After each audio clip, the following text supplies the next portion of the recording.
Si Robin Padilla talagang tanga eh. Hindi naman sa panlalait.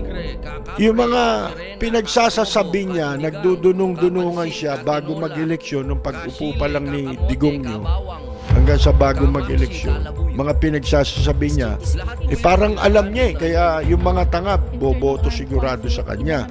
Kasi sa point of view ng mga tanga, matalino siya. Ngayon, nakita ko yung sinabi niya. Kaya pakiusap ko po, alam ko yung iba bayad dyan.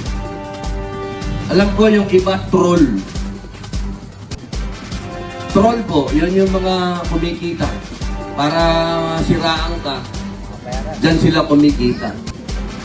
Pakiusap lang, ako na lang ang banatan ninyo kasi ako lang ang politiko.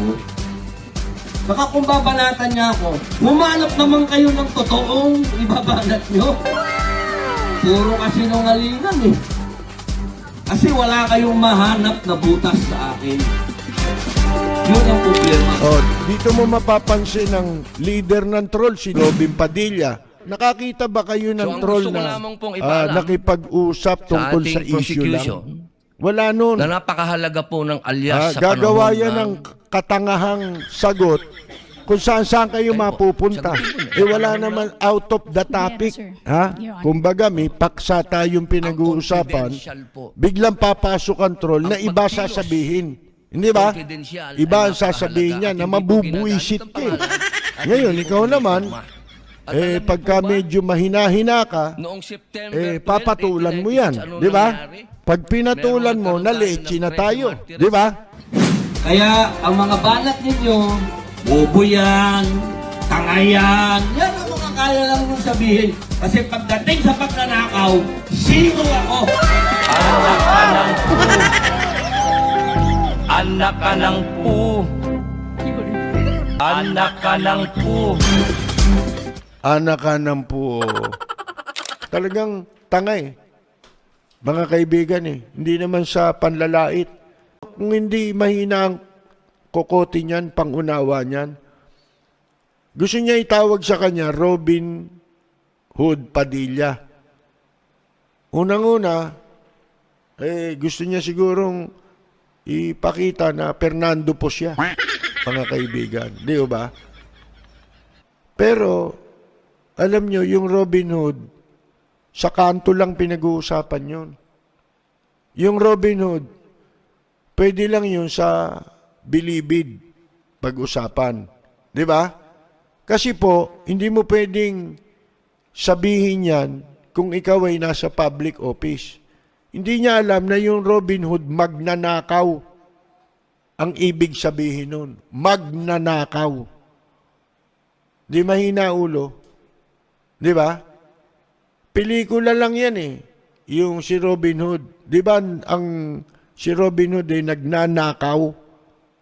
Tapos, ginajustify niya yung pagnanakaw sa pagtulong sa mahihirap, mga kaibigan. Hindi ho ba? Ngayon, hindi niya alam na yung Robin Hood, katumbas nun, magnanakaw. Ang pinoportray na papel ni Robin Hood ay magnanakaw. Kaya magnanakaw Padilla, pwede bang, gusto niya ba ganun ang itawag sa kanya?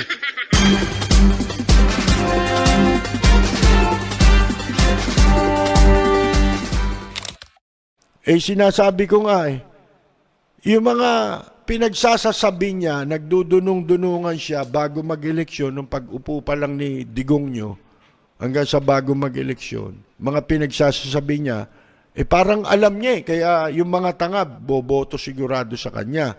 Kasi sa point of view ng mga tanga, matalino siya. Tayo, alam natin, di ba? Yung mga nakakaintindi, naintindihan yun. Lahat ng sinasabi niya noon, hindi pala totoo, mali pala siya, nang haka-haka laban sa Senado at sa mga senador. Bakit? Nung nandun na siya, dumuguraw ang tenga niya. Hindi niya raw akalain na gano'n. Dapat daw Tagalog. Gusto niya ngayon, i-disenyo yung Senado para sa interest niya. Yun ang lumalabas. Ang papel lang niyan, sumunod maging bantay nila digong nyo. At yan ang kapanipaniwala kasing pwede nilang ipagmalaki na nanalo kasi kilalang tao. Pero hindi nila may paliwanag eh. Ito tanong ko. Ito paliwanag nila. Si Robin Padilla, alam nating lahat, iboboto yan ng mga tanga. Di ba? Ng mga bobo. Boboto yan eh. Tanggap na natin yan eh. Mananalo. Kasi marami yan eh. Gremlin yung mga yan eh. Mga kaibigan eh. Yung mga lasenggo, yan. Yung mga taong malayo sa katwiran. Iboboto yan. Pero, nag-number 1 eh. Nasaan ang question? Doon sa nag-number 1 siya. Mga kaibigan, paano mong ipaliliwanag yun? Ibig mong sabihin, pati matitinong tao, ibinoto yan. Bakit? Ano nakita nila riyan? Si Robin Padilla ba nakita ninyong umikot? Hindi naman gano, di ba? Ni walang masyadong advertisement eh. Nakaangkas lang sa ginagamit siya nung iba, di ba? Katulad ni Cayetano, si 10,000 pesos. Mga kaibigan.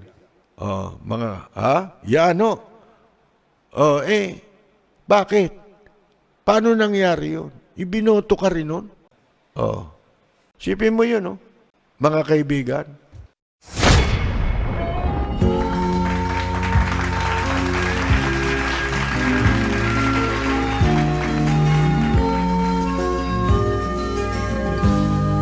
Sa bayan ko ay isa ang lahi, dito'y wala ang pagkukunwari.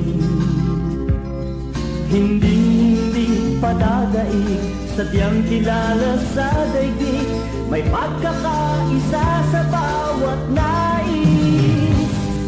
Ang bayan ko'y punong-puno ng yaman, bakit ito'y kailangan pang iwanan?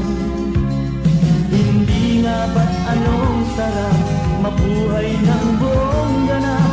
Sa bayan mo, sumabit man yaong wakas.